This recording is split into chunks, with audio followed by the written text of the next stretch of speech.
né, e são contempladas nessa metodologia, tá bom?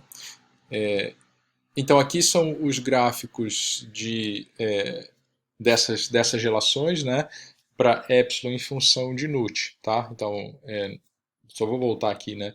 Nós temos expressões matemáticas, ninguém precisa decorar essas expressões, né? Elas estão aí para ser usadas sob consulta e que são expressões gerais para desenhar, essas duas aqui, né? Para desenhar, escrever epsilon em função de nut, né? Aqui, né? Essas expressões. E os casos especiais, né? Para quando o C estrela é zero, por exemplo, né?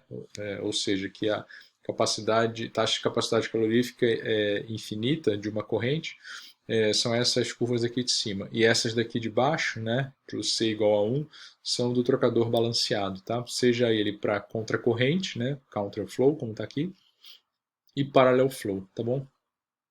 Então, tanto faz usar o gráfico para calcular epsilon em função de nut e vice-versa, ou calcular as expressões matemáticas, tá? Quando eu tenho aqui os valores intermediários, aí valem as relações completas, tá bom? Essa daqui, tá? Tá certo?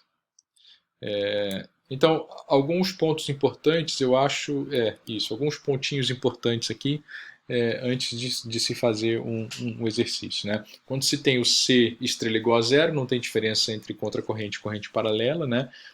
Novamente, para um dado nut, a configuração contracorrente vai fornecer maior efetividade, pela mesma razão explicada anteriormente.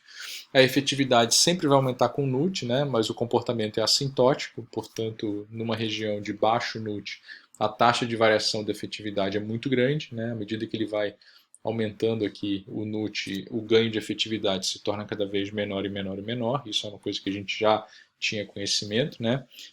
E aí são dois comentários aqui com relação ao custo do trocador, né? Quando o custo trocador é um quesito importante, é importante trabalhar, é interessante trabalhar numa região de nut baixo. Quando o trocador é parte de um sistema, é conveniente a gente trabalhar com uma alta efetividade e garantir um retorno financeiro. Eu acho que eu já expliquei isso aqui numa aula, mas é uma coisa que eu vou voltar na aula síncrona, tá, pessoal? Porque realmente é importante essa relação entre NUT, efetividade e o custo do trocador de calor, tá? Então, isso é uma coisa que eu gosto de discutir na aula síncrona, tá bom? Então, assim, para gente fechar o clipe, né? Vale um comentário com relação à relação entre paralelo e contracorrente, né? Parecido com aquele comentário que nós fizemos no método do ΔTLM, né? Se eu tenho valores idênticos de NUT e de C mínimo sobre C máximo para um determinado trocador, ou seja, o mesmo valor de NUT, o mesmo valor de CR, aquelas expressões matemáticas lá complicadas para os dois arranjos vão fornecer valores de efetividade para o contracorrente maior do que efetividade para correntes paralelas. Tá? Isso tem a ver com o fato do ΔTLM ser maior para o contracorrente do que para o corrente paralela. No final das contas é a mesma coisa. Tá?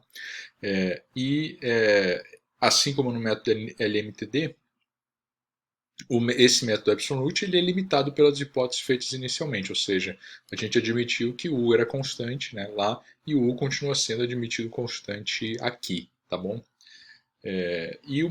Por final, uma vantagem do método epsilon nut sobre o método ΔTLM é quando nós temos, por exemplo, as temperaturas de saída das correntes como incógnitas, né?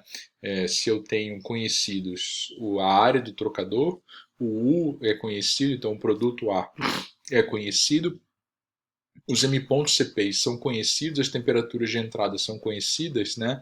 Se somente as temperaturas de saída forem desconhecidas, o método do ΔTLM é um método que eu tenho que fazer, dar um chute inicial e fazer por tentativa e erro, enquanto que pelo método do epsilon nut isso sai diretamente. A gente vai resolver exemplos dessa natureza, tá?